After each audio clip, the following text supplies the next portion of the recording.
Hello, my name is Russ Milheim from the Direct. Thank you for speaking with me today about the movie. Excellent room, Russ. I'm looking at your background, man. That carnage is fire. Thank you, thank you. A lot of collecting going on.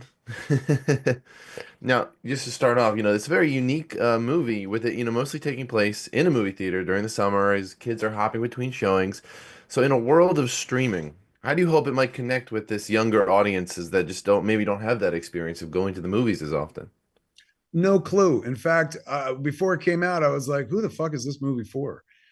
Clearly, it's for someone my age who grew up with that experience and whatnot.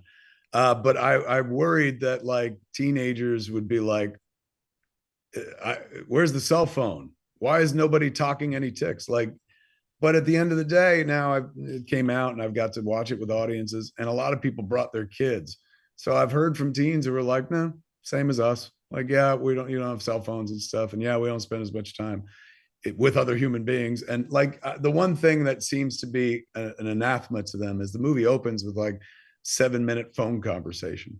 Nobody talks on the phone for 7 minutes anymore. But other than that, they seem to be vibing on it. Not like this is what a bizarre historical document. They seem to understand it. Whether they like it or not is a whole different thing. But there was no, generational divide that I was worried might be there at all. And I guess now's the time to do it though, too, because there's a generation coming up that won't have this experience at all. So if I made this movie in 10, 20 years, it would be really hard to follow for a younger Yeah. generation. But some of these kids got taken to the movies when they were kids, and before they siloed up into their social media. So I maybe there's some recognition there. But I got to imagine, like I was telling, who was it? I was talking to my wife the other day, and I was like, maybe they watch it the way that like I watched Flamingo Kid when I was young.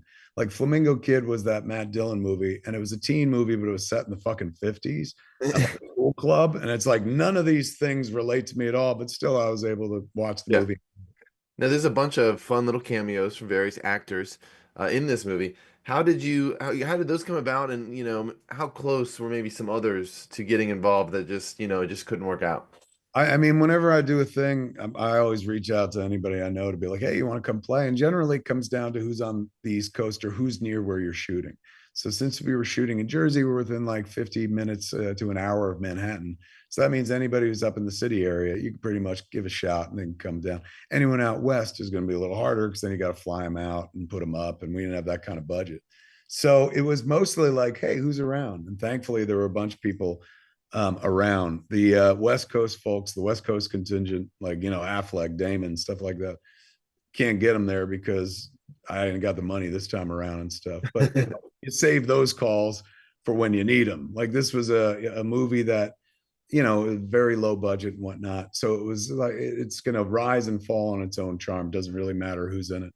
So it was nice that like Rosario was back east for a minute between Star Wars gigs, and she was like, "I'll come out for a day." And that's generally how we work on the flicks at this point. In terms of cameos that didn't make it, I mean, I guess that was Ben would be the obvious omission, but he seemed to be busy, Yeah. preoccupied. I want to ask a real quick, unrelated question. A few months ago, you shared that the rights to Dogma have now been bought from Harvey Weinstein. Has that opened up to legitimate conversations about a sequel? And have you worked on developing sequel ideas in recent years? It's. I mean, I thought you were going like, has it? Does it mean we're going to get the video? Number one, that's true. He has sold it away apparently to this company. I spoke to this company. They're very interested in like bringing it back out into the world, and they were like, "Would you tour it?" And I was like, "Fuck yeah, I'll tour it." I mean, I like the touring Dogma is a double win because we already know it has its audience and it has the tinge of nostalgia of like, hey, remember seeing this in the '90s? Well, guess what? Here's your chance again. So to me, I was like, absolutely, I'll do that. They then also asked, like, would you be open to going further? And I was like, well, what is like further? And they were like, well, like sequelizing it or TV show or something. I was like, look, I love these fucking characters. They're my kids, and I don't really get to play with this set of characters very often. Jay and Silent Bob, of course, but Bartleby, Loki, like the Heavens, shit like that. I haven't touched since we did it, except for the Matt Damon popped up in Jay and Silent Bob reboot as his character as Loki. So the chance to like go back in there, like absolutely, way back in the day, after it was done, there was a few moments of like, oh, I know what I would do with the sequel. And I know there was a scene where like Bethany's kid, who at that point I was like, oh, we can have Alanis play Bethany's kid because Alanis played God and put the kid in her and stuff like that.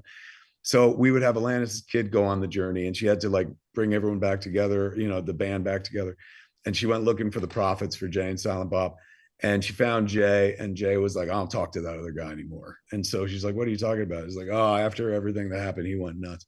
And she's like, where? And then we cut to a scene of like a tent revival in the middle of a field, and you hear like the voice of a hardcore Baptist preacher, and then inside it was Silent Bob on stage who found Christ after the events of Dogma. So there are like little moments and scenes like that, but nothing wholehearted that I was like, well, I can now pull this out of a drawer. Anything I would do would have to be put through a current prism and stuff. But I remember when we did Dogma, there were a bunch of people who were like, yeah, man, you could do that for Catholics, but you can't do that for other people. Like, I dare you to do that for Muhammad. I was like, no, thanks. I'm good. I wasn't raised in that faith. I could do Catholicism because I spent years in Catholic Church, but I don't think I could do other religions. Well, thank you again for your time. Such a I pleasure. enjoyed the movie. I'm happy people are able to see it now, and yeah, Yeah, thank you fingers again. crossed. Thanks, man. Good talking to you. Of course.